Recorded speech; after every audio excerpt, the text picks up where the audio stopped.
You're listening to All Things Sports with Mike Davis.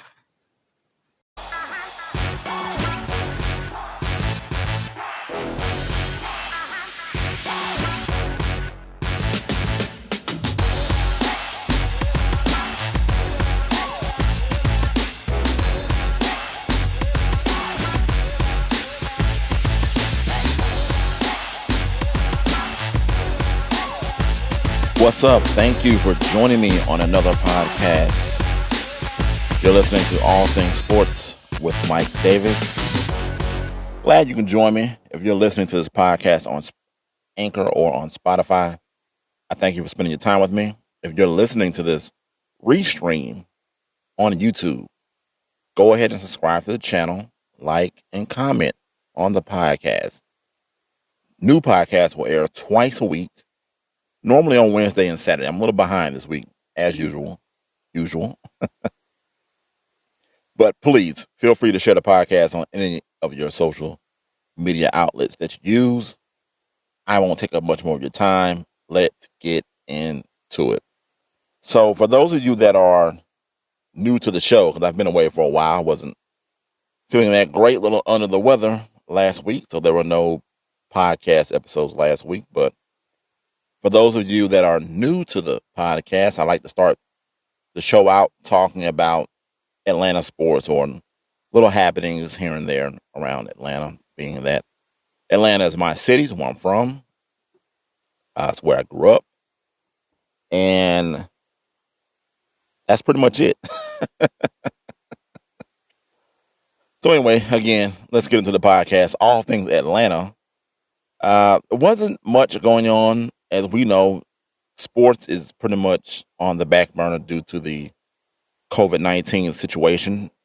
There was a horse match that took place on ESPN. But I don't mean horse racing, but horse as in basketball. Trae Young ended up taking on Chauncey Billups. He lost, I believe, but did anybody even pay attention to that thing? I know that we're starving for sports, but it's just some things it just doesn't compete. It's not the real thing, And some of us have gotten kind of sports bougie. I remember hearing about the horse competition with NBA players, and I didn't give it a second thought. Honestly, I won't lie to you. It just didn't draw my attention as I guess maybe some others, for those of you that did see it, but it wasn't the thing for me. So as far as Atlanta goes, Trae Young loses in the first round to Chauncey Billups. That pretty much sounds like an Atlanta thing, Atlanta losing. We got to get out of this losing thing here in Atlanta. Some people call it Loserville. I think there's some other places that lose a little more than the city of Atlanta. So moving on, more things of all things Atlanta. Todd Gurley has chosen a number to wear with the Atlanta Falcons. He will be wearing the number 21, but he says his decision didn't come with Deion Sanders' blessing. So the running back was asked last Friday on an Atlanta radio station, 92.9 The Game. He was asked whether Sanders, he asked Deion Sanders, I'm sorry. He asked Deion Sanders if he could wear the number. And he didn't exactly get Deion's blessing. For those of you that don't know, and I'm not sure how you don't know, but Deion Sanders, prime time, ESPN used to say his name back in the day, prime time. Prime time. Prime time. But, Deion wore the number 21 during his first 5 seasons here in Atlanta, of his Hall of Fame career. And Todd Gurley went on to say that, he said, Prime was hating on me. He told me don't wear it. That's what Gurley said. And on this past Sunday, Deion Sanders tweeted that he was only joking with Todd Gurley. And the Falcons organizations, they don't retire numbers. They have a ring of honor, though, and they pay tribute to certain players. Deion was honored in the 2010 class, and it's kind of like a lot of teams. A lot of teams in the NFL, they don't retire numbers. You have a big roster in the NFL. What is it, like a 52-man roster, 52 or 53-man roster, something like that in the NFL. So a lot of teams, they don't retire numbers. I do think that Deion Sanders' number should have been retired, though. 21 needs to be taken out of circulation. I know you don't retire numbers, as most NFL teams don't retire numbers, but I do think that is one number that should have been retired. And there are teams that they do retire certain numbers. Now, they have a ring of honor, but they don't retire numbers, but they retire certain numbers. Which brings me to something I wonder. Now my father is a Miami Dolphins fan. So I'm wondering now, I've been down to, what is the name of that new stadium now? Well, it's not even a new stadium. They just renamed it. A Hard Rock Stadium.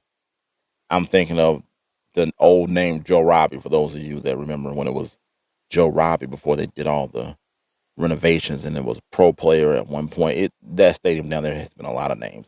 But I was wondering, did the Dolphins retire Dan Marino's number, 13? Now, I saw his number in the Ring of Honor. Now, I've been to a couple of Dolphins games, and I've seen his name and his number there. But I wonder if they actually retired the number 13. Which leads me to think about the Miami Heat as well, because if you go to the American Airlines Arena, Dan Marino has a jersey, believe it or not, for those of you that have never been to where the Heat play. He has a jersey hanging up in the rafters. It's like on the wall, the way they did it. Is his number 13 next to Michael Jordan's 23. So I wonder if the Heat is that. I'm for some reason I'm thinking in my mind somebody wore 13 with the Heat, or maybe I'm hallucinating and thinking things. But I'm wondering now, did both those teams really retire 13 in honor of Dan Marino? I'm gonna have to look that up. Wow, that's something. That's wow. That should have been my question of the day. I'm going to lead into the question of the day, but that should have been my question of the day. Is Dan Marino's number retired with both the Heat and Dolphins, even though his number is hanging up in the rafters? Did they officially retire that number? That number, has it been taken out of circulation? I might have to use that for a question of the day. So, if you ever hear that question, I don't know. I'm not giving away prizes. Look it up. Find out. That's a good sports question to ask. But anyway, though, moving on. It's pretty much all things Atlanta. Nothing else going on. So we'll go into the question of the day. So the Chiefs quarterback, Patrick Mahomes, he got into it with one of his teammates over which state produces the best high school football players. So the argument on Twitter was when Tampa Bay Bucks wide receiver Mike Evans claimed that Texas high school is the best when it comes to football. And Patrick Mahomes played his high school ball in Texas. Now, one of his teammates played in the state of Georgia. So my question is, who produces the best high school football players? Is it Texas? Is it Georgia? Because I saw a stat online earlier this week when I was doing some number crunching. Neither Texas or Georgia has produced the most football players as far as pro goes. They don't lead the NFL and players in the pros. That honor goes to the state of Florida and California. Yeah. Wow. Now, normally in the South, you get a lot of football, A lot of guys that that's what the South is known for. So I thought that Alabama would be in there. I really did think Georgia and Texas would be in there. They're up there. Georgia and Texas, they're not. It's not like they're getting blown away. They're like 3 and 4, 5, somewhere in there, but they're not the top two. It's Florida and California producing the most pros. So that's the question of the day. Who produces the better football players? Is it Georgia? Is it Texas? It can go either way. All right, coming up in the next segment, I'm going to talk about the Basketball Hall of Fame inductions. They were announced recently. And I'm going to take a break here, and I will catch you on the other side. You're listening to All Things Sports with Mike Davis. I'll see you on the other side. All right, welcome back. You're listening to All Things Sports with Mike Davis. I'm going to keep this podcast rolling. So recently, the 2020 Basketball Hall of Fame inductions were announced. The 2020 Naismith Memorial Basketball Hall of Fame class was officially announced with Kobe Bryant, Tim Duncan, Kevin Garnett headlining, and they will be joined by 10-time WNBA All-Star Tamika Catchings of the Indiana Fever, Coach Kim Mulkey of the 3-time Women's NCAA champion Baylor, 5-time Division II Coach of the Year Barbara Stevens of Bentley University, 4-time NCAA Coach of the Year Eddie Sutton, and former Houston Rockets coach Rudy Tomjanovich, a 2-time title winner, also inducted into the Hall of Fame. So congratulations to all of the players, coaches, personnel that were inducted into this year's Basketball Hall of Fame. And I wanted to talk about that. There are some idiots out there saying that, Kobe Bryant should have already been in the Hall of Fame. Well, let me tell some of you idiots out there this. Kobe Bryant wasn't eligible for the Hall of Fame just yet. You have to wait your time to get in. There is a time limit. There's a time frame you have to wait before you are eligible to get into the Hall of Fame. This is his first year of eligibility. And, unfortunately, he tragically passed. And now he's in. I mean, he was getting in anyway. Whether, the unfortunate, terrible situation that happened with him happened or not, Kobe was getting in anyway. He just had to wait his turn, like everyone else. So I just wanted to put that part out there that, look, he was getting in. Just people just stop talking. Some people just stop talking. Stop talking if you don't know what you're talking about. So also dealing with this, Chris Webber, he was passed over again this year. I do see how it would have been hard for him to get in when you have Bryant, Duncan, Garnett, and others. What Bryant, Garnett, and Duncan, they're headlining. And, they were getting in regardless, first ballot. So C-Webb has to wait another year. I do think C-Webb is a Hall of Famer. I looked at some stats, and Grant Hill is in the Hall of Fame. Okay? Grant Hill is in there. Grant Hill and C-Webb, their numbers are pretty much comparable if you go and look at their career stats. I don't have the numbers in front of me. I've seen the numbers before.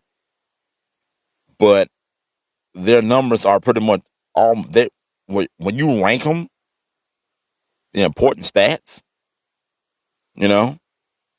C-Webb is right there near Garnett. I'm sorry, C-Webb is right there near Grant Hill. So I'm not sure how Grant Hill was able to get in already, and we knew what he was before he was injured. Now, C-Webb has some injury years too. They weren't to the effect of Grant Hill, granted, but he has some injury years, some off years. But C-Webb, in my opinion, is a Hall of Famer. And with next year, the guys that'll be up will be Paul Pierce and Chris Bosh. So if those two get in to Springfield, Chris Webber's got to get in there. Get in there. You make an argument for Pierce. You can definitely make an argument for Pierce getting in over Chris Webber. I get it. Bosh, if Chris Bosh gets in the Hall of Fame, C. Webb deserves to be in the Hall of Fame right there with him. Remember, the Hall of Fame, the Basketball Hall of Fame, is not what you did in the NBA. Not just the NBA. It's what you did your whole career, college, or if you played overseas, NBA, whatever.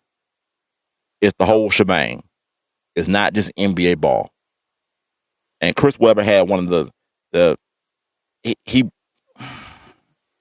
he transcended college basketball, that Fab Five team. That alone, I would put him in there. It's just like Christian Laettner. I'm not sure if Laettner's in the Hall of Fame. I will put Laettner in the Hall of Fame just for what he did to Duke. Just because of what he did to Duke. I mean, you can make an argument that Christian Laettner is probably the best college basketball player of all time. Of all time. So if Chris Bosh gets in, because remember, Chris Bosh, I saw Chris Bosh when he played here at Georgia Tech. Chris Bosh at Georgia Tech wasn't the Chris Bosh when in his later years with the Toronto Raptors and when he was with the Miami Heat. And remember, he took a back seat in Miami. The Chris Bosh that he got wasn't the Chris Bosh Toronto had. And I get it. I understand it. You know, he had two guys in front of him that he had to kind of submit to. So I totally get it. But if you put Bosh in there and you don't put C. Webb in there, then the Basketball Hall of Fame is a joke. It's a travesty, what happened, and it's a joke. And I can't take it serious. And I can't only just not leave out C. Webb, but I have to also put in Stephon Marbury. Now, I'm not sure if he was eligible this year, but I know he'll be eligible next year. Stephon Marbury needs to be in the Hall of Fame. I know some people might say, what? And look at his NBA career. His NBA career numbers aren't that bad. Again, I've seen his numbers before. I don't have them in front of me directly. But Marbury put up decent NBA numbers. But he went overseas and he was the man in China. And he put up numbers there and he won championships. Remember what the Hall of Fame is. The Hall of Fame is what you did anywhere. Okay? It's not just NBA. So Marbury deserves a spot in Springfield as well next year with the Hall of Famers. And if they leave him out, it's a travesty. I don't know what to say. So next year, I got Marbury. I got Marbury. I got Chris Webber. And I got Paul Pierce. I think Chris Bosh can wait another year. I wouldn't vote Chris Bosh in. Chris Bosh isn't high on my list anyway for a Hall of Chris Bosh, in my opinion, didn't have a Hall of Fame career to begin with. He was on his way in Toronto, but he kind of took a back seat. Not kind of. He did take a back seat to LeBron and D. Wade down in Miami. So he suffered a little bit. Because you're not going to go off his Georgia Tech career because he only played at Georgia Tech for, I think it was only 1 year he played it here at Tech. So Bosh is not a Hall of Famer in my opinion. I'm just giving my opinion. He could be, he couldn't. Tomato. Anyway.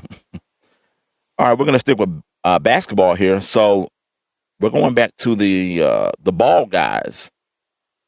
The father, the elder of the Ball brothers, LeVar Ball. He wants to sign NFL and NBA players. All right, so LeVar Ball wants to give NFL and NBA players 40% of the profit from the Big Baller brand sales. So LeVar Ball has a new pitch for the NFL and NBA prospects going forward. Sign with Big Baller brand, get 40% of the revenue from their merchandising sales. Now, on paper, looks good, looks great. But then we've done the big baller brand thing before, and I'm not saying that it can't be successful. I believe in it because I look, I like LeVar. I do. LeVar is one of those dads that a lot of us kids wish that we had. We wish he was our dad. He's 100% in our corner and he's got our back. You know, LeVar is always thinking ahead. There's nothing wrong with thinking about money. Okay, money rules the world. Money rules everything. And LeVar Ball he's about his money. He's a businessman. You know? And if Big Baller Brand takes off again, well, I won't even say again. It hardly took off the first time. I wanted to succeed.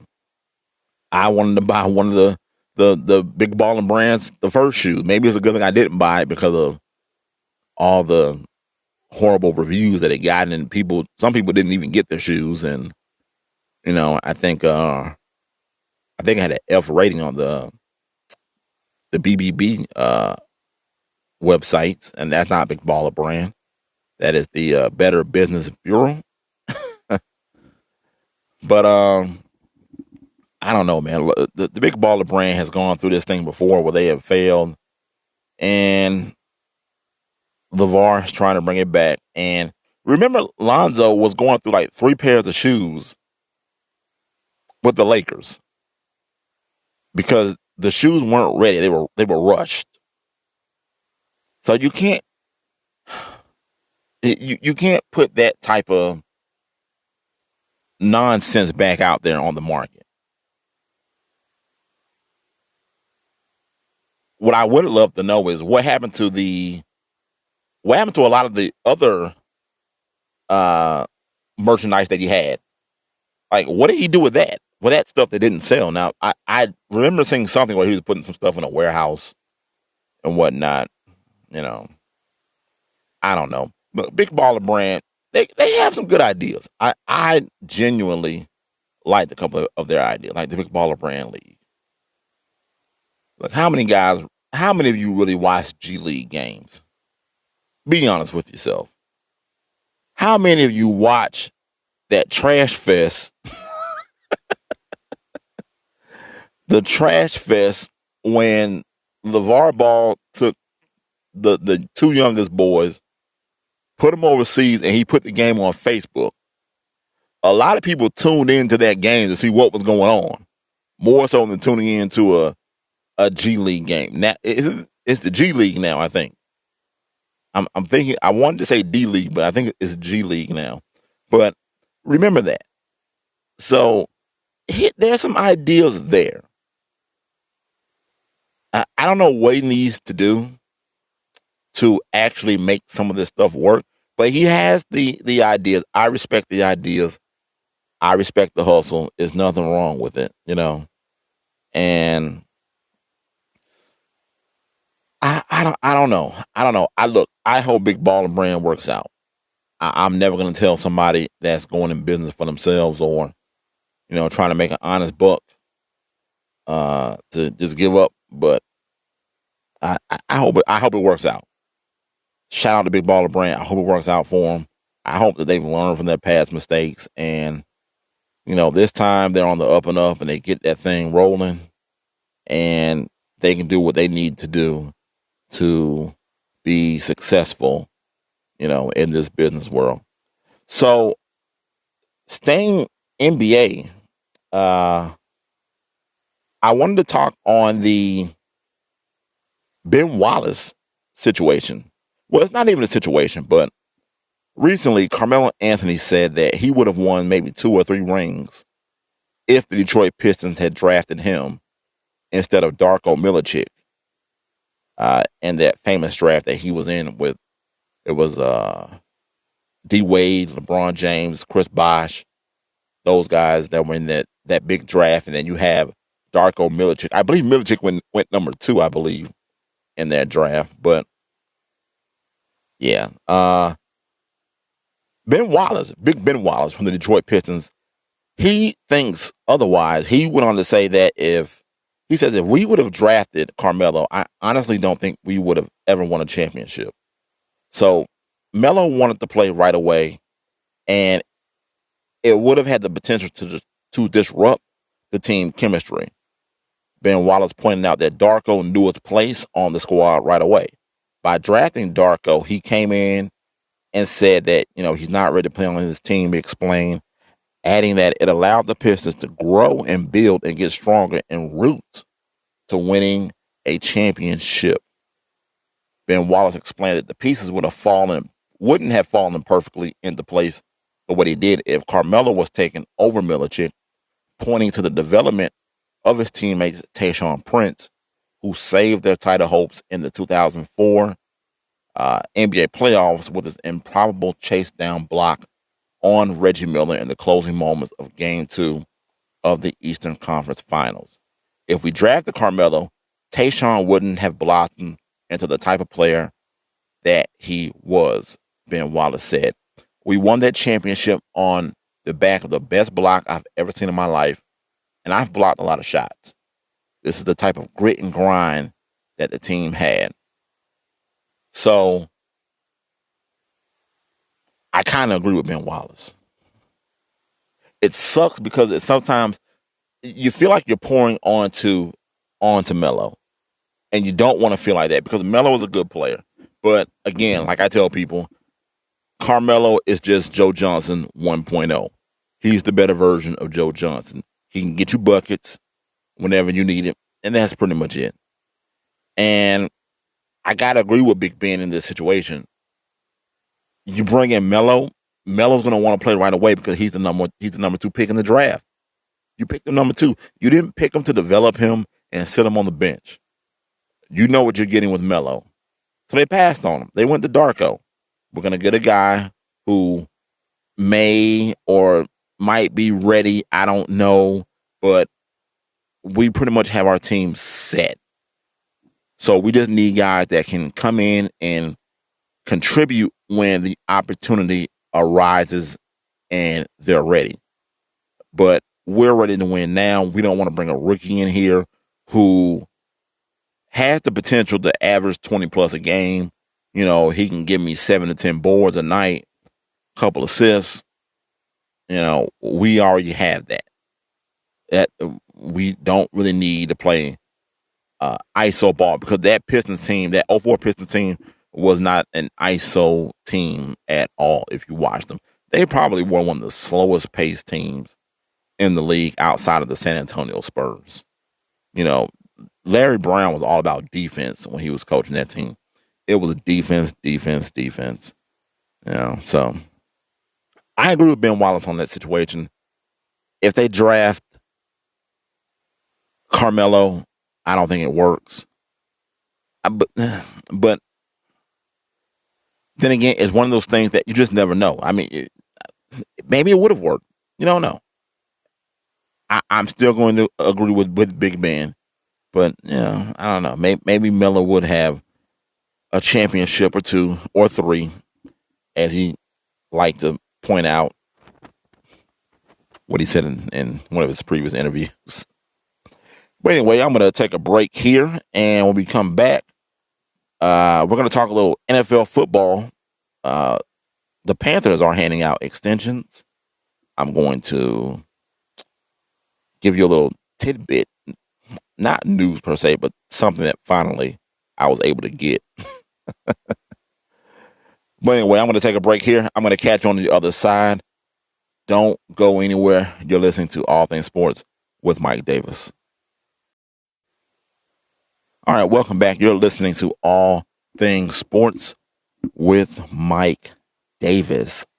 Glad you can join me. I am. I'm very glad you can join me. It's been lonely without sports. You have no idea. Wow. So my little tidbit, news, not news. So there was a meme that was going around a couple years ago, and it's this kid playing high school football, Well, first, let me give you the backstory. I was listening to another podcast I listen to. It's not in the sports genre, but more so when it comes to listening to uh, dealing with women and relationships, more of the red pill, the blue pill concept, if you will. I won't get all into it. You can go Google that yourself and whatnot and see what I'm talking about. There's a guy I was listening to. Now I was reading the comments. I love reading the comments. And there was a comment, and the guy was like, "I'm not gonna lie, they had us in the first half," and I finally got it. I finally got it. 'Cause I knew what he was talking about when he made that comment in reference to the podcast that I was listening to, and I agreed. I'm not gonna lie, they had us in the first half. So I said, let me go back and look this up. 'Cause I remember there was the meme with the kid. Everyone uses it on social media with the kid, and it had the caption under the kid after a football game, and he's like, "I'm not gonna lie, they had us in the first half," and I had to finally go look it up because I've seen it before, but I was too lazy to really even look up what the reference was because I really could care less at the time, and I just kept seeing it and seeing it, and then for some reason I really even cared less the more I saw it. But I finally went and looked at the video. I think the video is like 5 years old now. That's how long ago the video was made. And the kid, he's talking about how his team came back, and it was funny hearing him. He's like, "Hey, I'm not gonna lie, they had us in the first half. I'm not gonna lie, you know." But that's my little tidbit. I know I can be corny at times. I know I can be corny at times. This is how I know I can be corny at times. So it's funny because it's no secret. I'm a black guy. So I'm a black guy, but there are certain shows that I watch that most of my people we don't watch. One of them being Seinfeld. I love Seinfeld. So if anybody remembers Jackie Childs, you know, from the Seinfeld episode, there's a compilation of him on YouTube, and they show all the scenes where he was the lawyer on Seinfeld, and it was just funny. Jackie Childs is one of the best TV lawyers of all time, and and I love how there's one episode where they are tried for being an innocent bystanders, being an innocent bystander when they didn't help. I think the guy got robbed or somewhat. So George, Seinfeld, Kramer, and Elaine, they're getting ready for court. And Jackie Childs walks in and he's tearing them down and whatnot.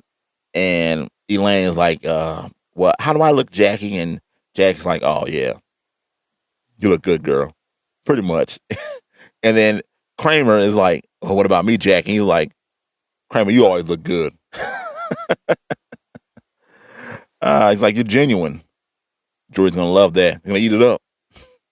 But it was the acting that I appreciated. It was very funny to me, and I appreciated that role. Seinfeld, good show. You guys need to check it out if you haven't. But let's get back to the sports side of things.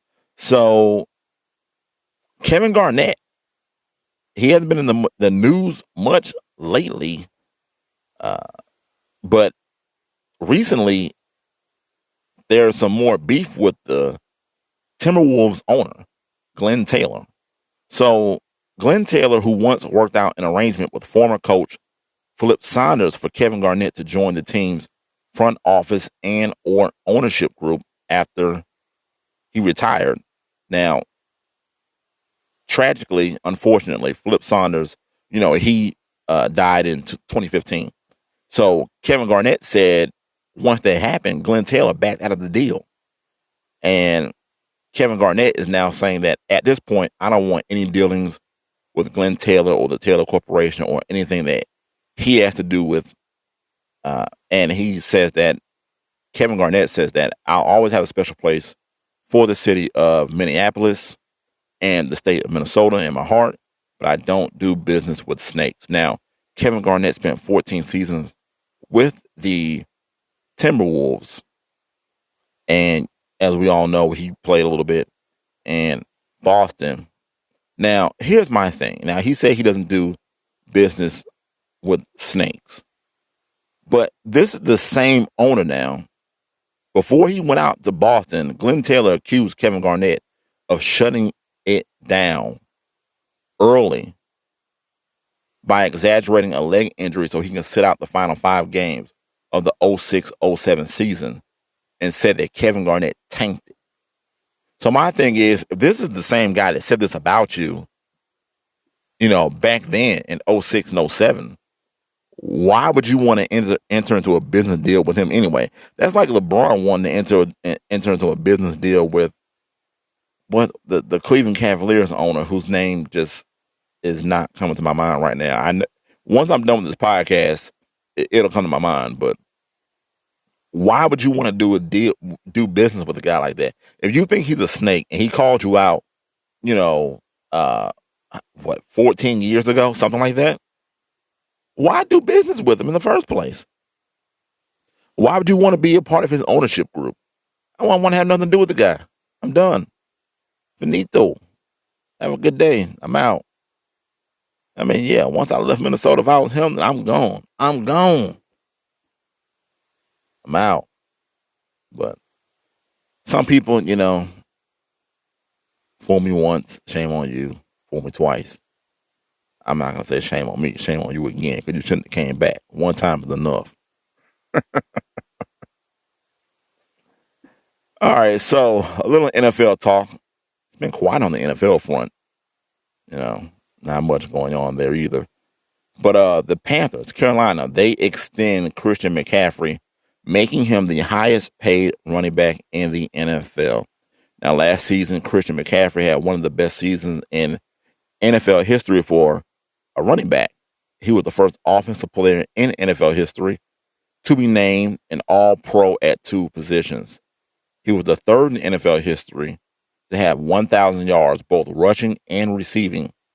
And the 23-year-old had 2,300 yards, scrimmage yards, in 2019, tops in the NFL. And in 2019, the third most in one season in NFL history. Now, the Panthers, they gave him a 4-year, $64 million deal.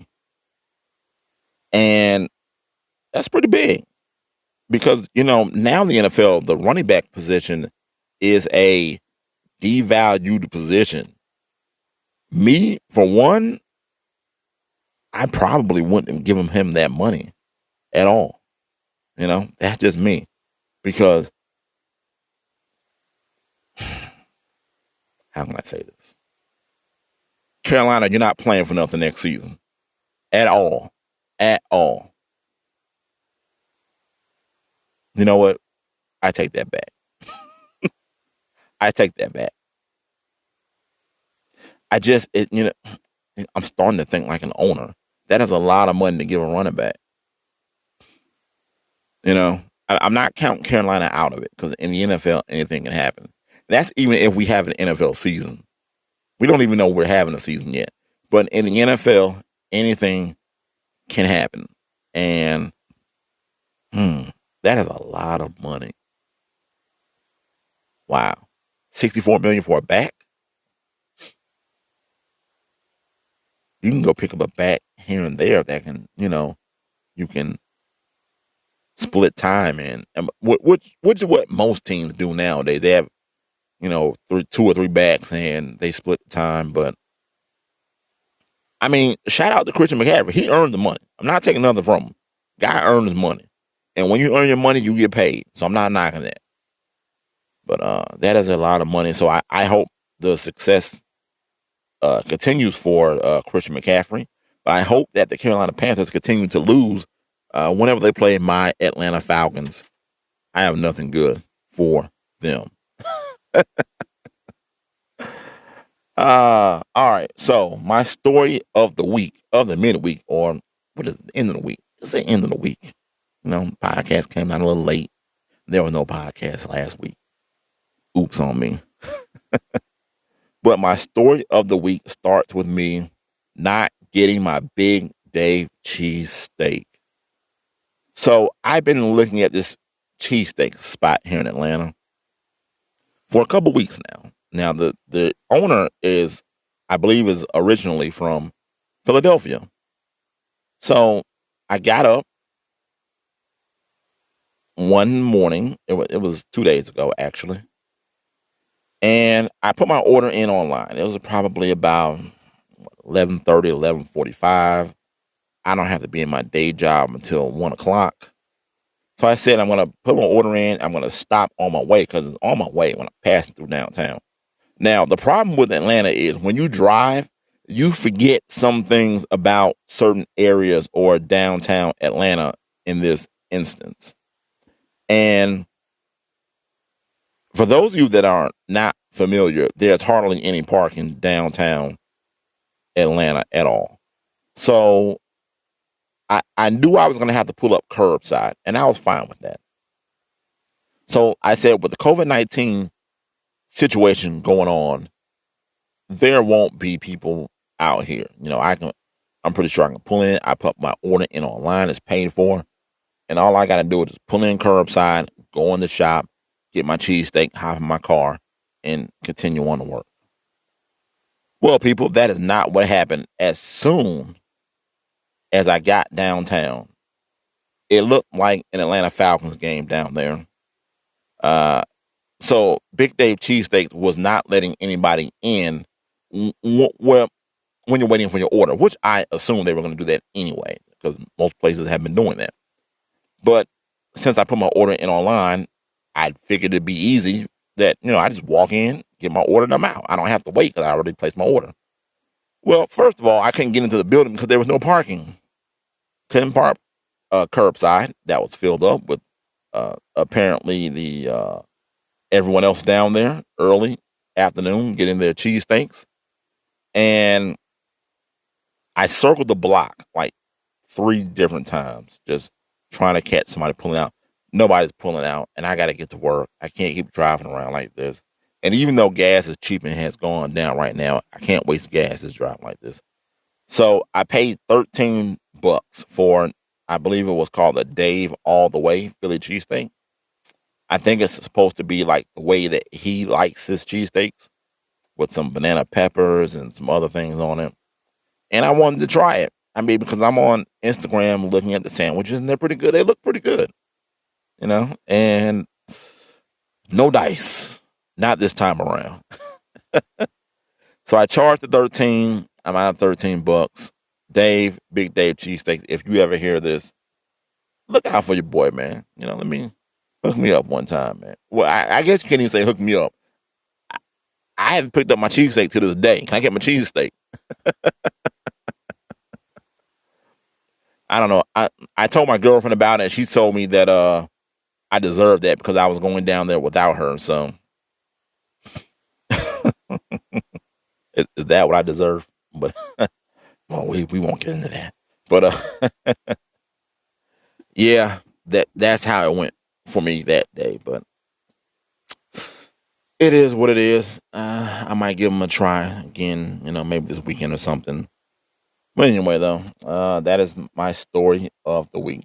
Our stat line of the week, because there's no sports going on, all sports leagues, they get the worst stat line of the week with a big, big 0. People out there, tell them how you really feel about it. And on that note, I will close out this podcast. Look, thanks for spending your time with me on this podcast. Look for a new podcast twice a week, normally on Wednesdays and Saturdays. What podcast was this? This is podcast number 12, I believe. Podcast number 12.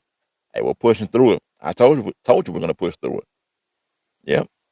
We are pushing through. So anyway, if you're listening to the podcast on Spotify or on Anchor, go ahead and check out the podcast on YouTube as well.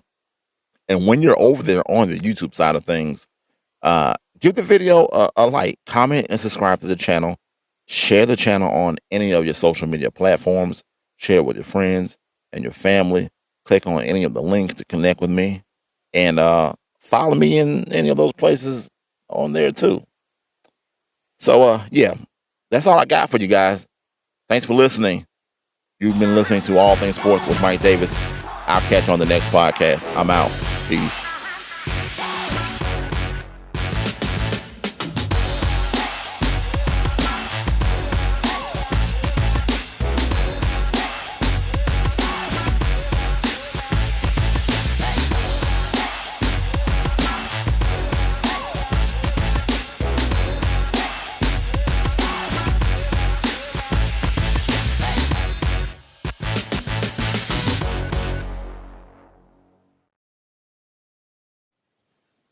You're listening to All Things Sports with Mike Davis.